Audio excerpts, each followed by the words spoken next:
नामकारी बहुधा निज सर्वशक्तिस् तत्रार्पिता नियमितः स्मरणेन कालः एतादृशी तव कृपा भगवन् ममापि दुर्दैवमीदृश मिहाजनिनानुराग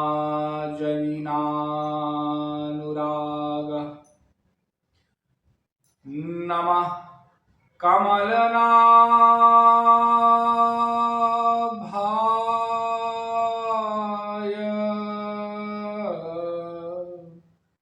नमः कमलमालिने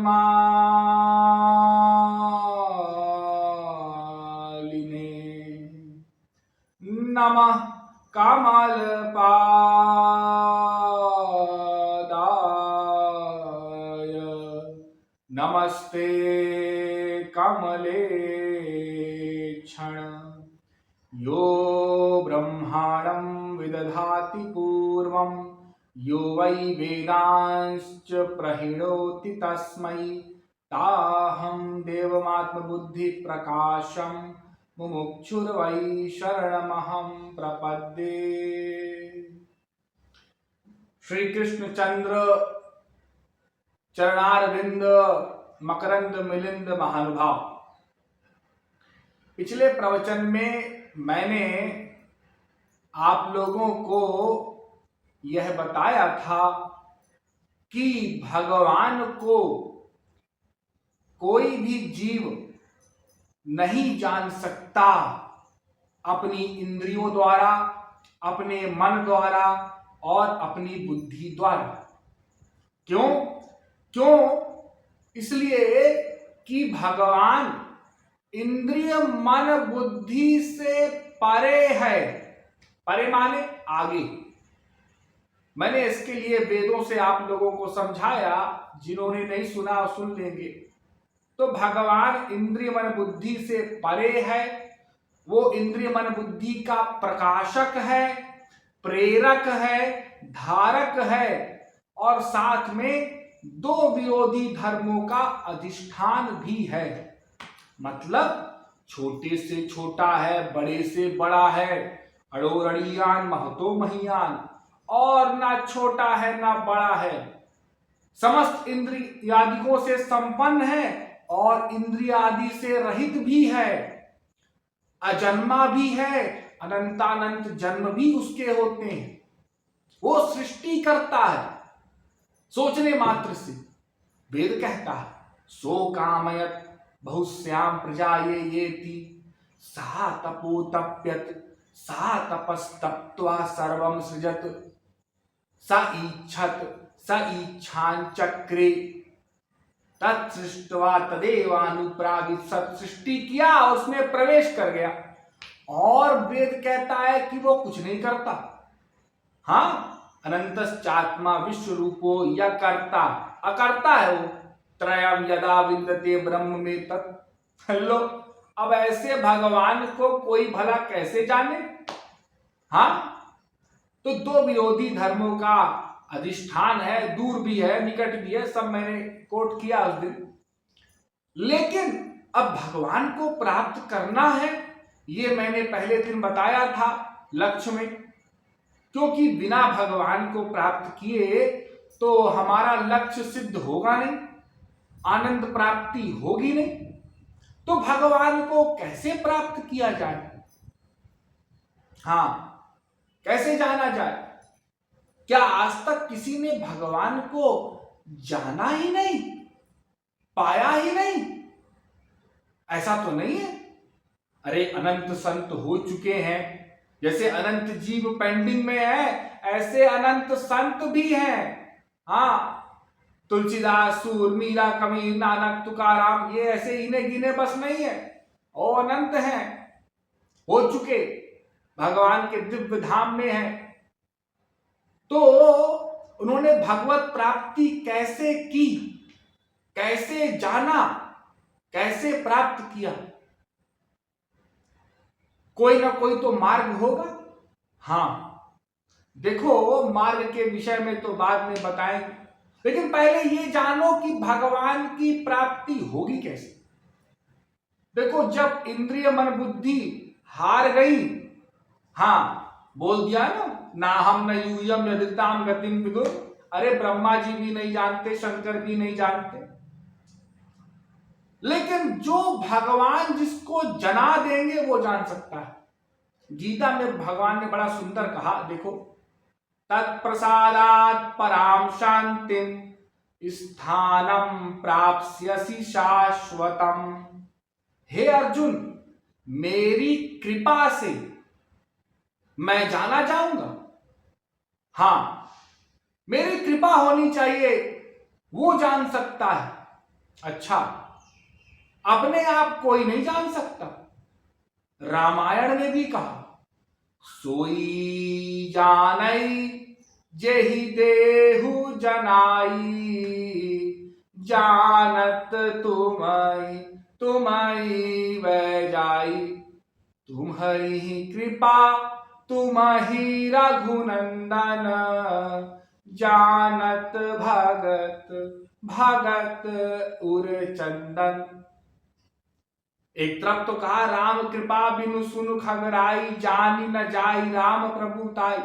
हाँ, राम कृपा होनी चाहिए, रामायण में भरा पड़ा है। वो जान सकता है जिसको जना दे, उसकी माया निवृत्ति हो जाएगी। ये त्रिगुण त्रिकर्म त्रिदोष पंचकोश पंचक्लेश भस्म हो जाएंगे। और जो अपनी बुद्धि से जानने जाएगा, अपनी इंद्रियों से, अपने मन से, वो नहीं जान सकता भगवान को, ईश्वर को। अच्छा, हाँ, तो भगवान जिसको जना दे वो जानेगा, तब तो फिर हमारी छुट्टी। हाँ, इसी को तो कोट करके कई लोग कह देते हैं कि देखो रामायण में बड़ी सुंदर चौपाई है, तुलसीदास जी ने कहा है, तो अब तो हमें आवश्यकता नहीं है भगवान को जानने की और प्राप्त करने की, क्योंकि रामायण में कह दिया कि जिसको भगवान जनाएंगे वही जान सकता है, वही प्राप्त कर सकता है। तो फिर तो सारे लोग उच्छृंखल हो जाएंगे, हो जाते हैं। इसी को तो बढ़ावा देकर के लोग बाग बोलते रहते हैं और फिर मनमाना आचरण करते हैं, हर चीज में जोड़ देते हैं भगवान की कृपा होगी तब, भगवान की कृपा होगी तब। तो भगवान की कृपा से क्या ऐसा होता है, इस बात को थोड़ा सा हमको विचार करना होगा। देखो, यदि भगवान की कृपा से ही और आनंद प्राप्ति होनी होती तो भगवान तो समदर्शी है। अरे गीता में कहा, समोहम सर्वभूतेषु न मे द्वेष्योस्ति न प्रिय। हे अर्जुन, मैं सब जीवों के लिए, सब भूतों के लिए और बराबर हूं। मेरा ना कोई प्रिय है, ना अप्रिय है, ना कोई मित्र है, ना कोई दुश्मन है।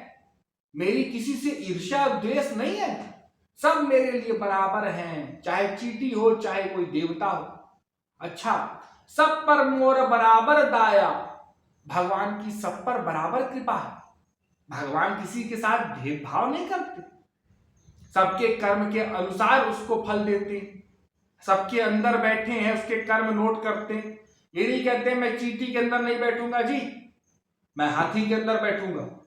वो तो नाली के अंदर कोई कीड़ा रहता है, उसके भी अंदर बैठे हैं, उसका भी क्षण क्षण का नोट कर रहे हैं भगवान। हाँ, तो भगवान सबके भीतर बैठे हैं, सबके लिए बराबर हैं, 84 लाख जीवों के लिए। भगवान का किसी से भेदा भेद नहीं है, कोई ऐसा नहीं अभेद, ये छोटा ये बड़ा, समदर्शी है। तो फिर ये प्रश्न आता है कि यदि भगवान समदर्शी हैं तो किसी को चींटी बनाया, किसी को हाथी बनाया, किसी को 84 लाख योनियों में चक्कर कटा रहे हैं। कोई मनुष्य योनि में है, कोई गरीब है, कोई अमीर है, कोई लंगड़ा है, कोई ठीक है, कोई कुरूप है, कोई सुरूप है। ऐसा क्यों बनाया? फिर सबको बराबर देते, अपना जो भी सामान था, जो भी शक्ति थी, सबको बराबर देते। ऐसा क्यों किया? फिर तो कार्य अकार्य का ये विधान ही नहीं होना चाहिए था ना। वेदों में लिखा गया कि भाई ऐसा करो ऐसा करो, कुछ लोगों को ऐसा ना करो ऐसा ना करो, ये विधि ये निषेध, ऐसा क्यों कहा गया?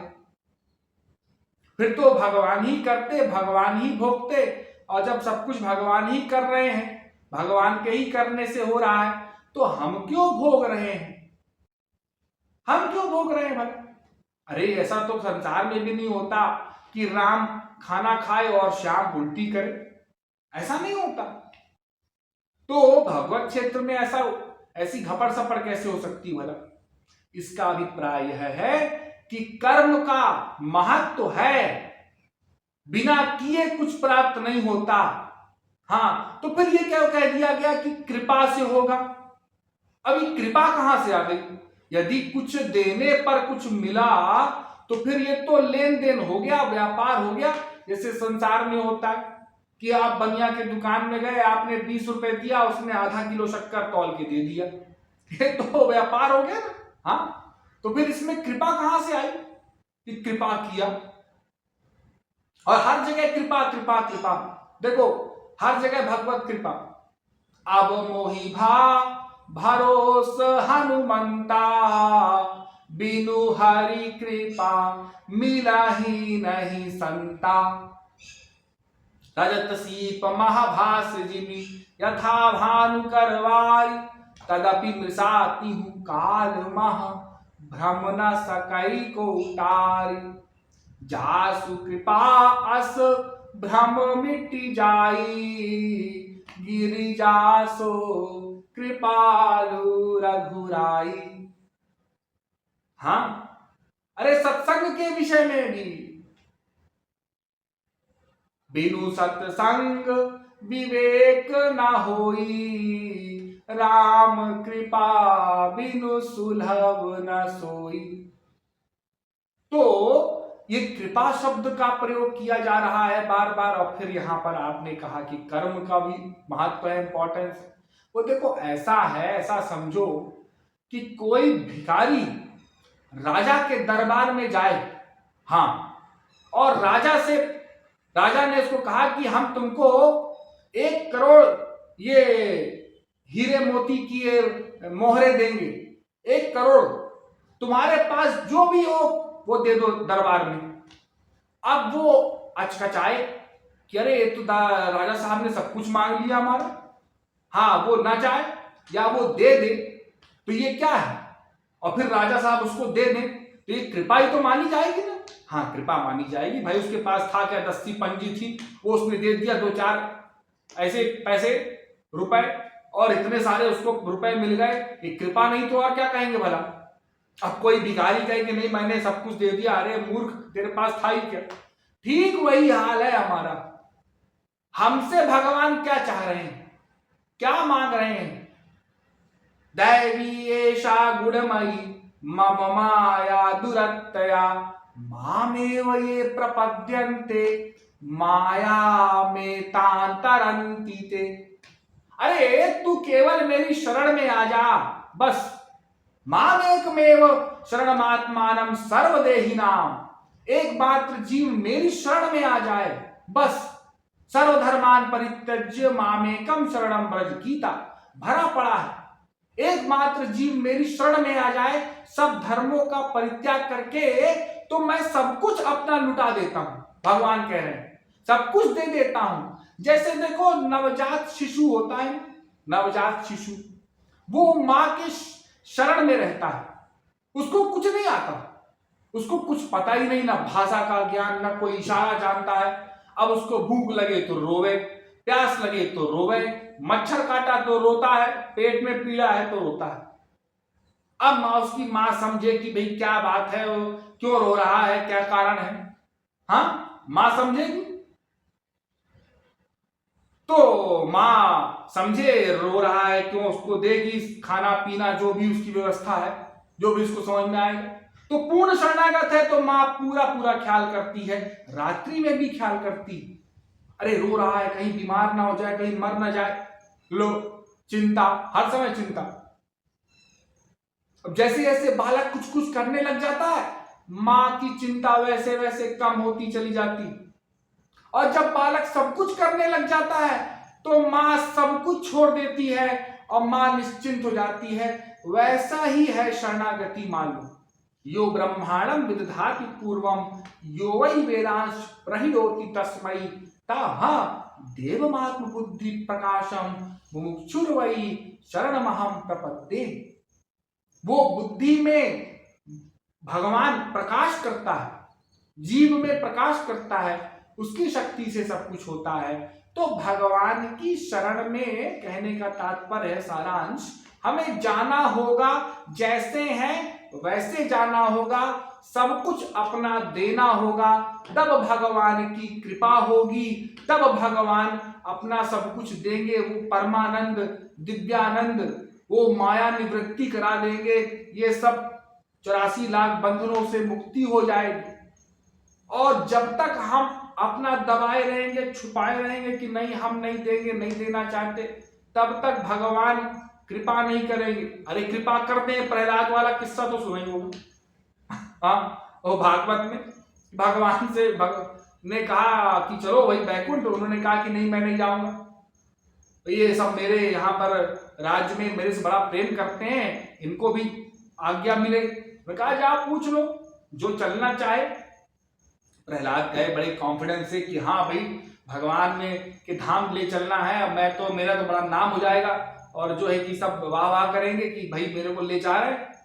कोई तैयार नहीं हुआ, एक पब्लिक कोई नहीं। आप आश्चर्य करेंगे, किसी के यहाँ शादी है लड़की की, किसी के यहाँ कोई तैयारी चल रही है, कोई किसी की अभी नई नई शादी हुई है, कोई तैयार ही नहीं हुआ। तो हताश निराश होकर के आ गए। फिर उन्होंने कहा कि भगवान पशुओं को भी मौका मिले। उन्होंने कहा ठीक है, पूछा, पशुओं में भी कोई तैयार नहीं हुआ। अंत में एक शूकर तैयार हुआ, सुअर, हाँ हमारे यहाँ जो नालियों में घूमते हैं, वो तैयार हुआ। उसने भी कहा कि हमको भी टिकट विद फैमिली चाहिए। तो मैं कहा ठीक है चलो परिवार के साथ ही चलो। अब विमान में सवार हुए सब लोग, प्रहलाद जी और वो शूकर अपने परिवार के साथ।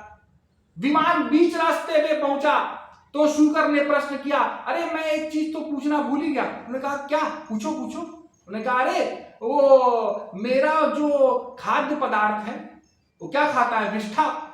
शूकर क्या खाता है, लेट्रिन। वो मिलेगा वहां बैकुंठ में। तो प्रहलाद जी नाराज हो गए, अरे तू क्या गंदा गंदा बोलते हो, वहां तो सब दिव्य दिव्य है, ये सब नहीं मिलता वहां। अरे तो फिर मैं क्या करूंगा वहां जाकर के, जब मेरा खाद्य पदार्थ ही नहीं मिलेगा।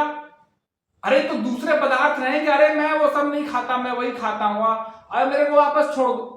वो भी वापस आ गए। तो ये हाल है हम लोगों का भी, कि अभी हम लोग जो है उसको ही अमृत समझ रहे हैं। हाँ, उसको छोड़ना ही नहीं चाहते। तो भगवान कहां से दे दे, गुरु कहां से दे दे। तो शरणागति करनी होगी, समर्पण करना होगा, तब भगवत कृपा होगी, तब वो हमको दिव्य आनंद और दिव्य प्रेम प्राप्त होगा। लेकिन अनंत जन्मों से सत्संग करते हुए और प्रयास करते हुए भी आज तक हमको भगवान की प्राप्ति नहीं हुई, वो कृपा नहीं मिली। उसका क्या कारण है? उसका एक ही कारण है कि हमारा जो मन है वो संसार में आसक्त है। हाँ, क्योंकि तीन ही तत्व हैं, एक ब्रह्म, एक जीव, एक माया। तो ये जीव को ब्रह्म की प्राप्ति नहीं हुई, इसका अभिप्राय यह है कि उसका मन संसार में लगा हुआ है और संसार से निकल ही नहीं पा रहा।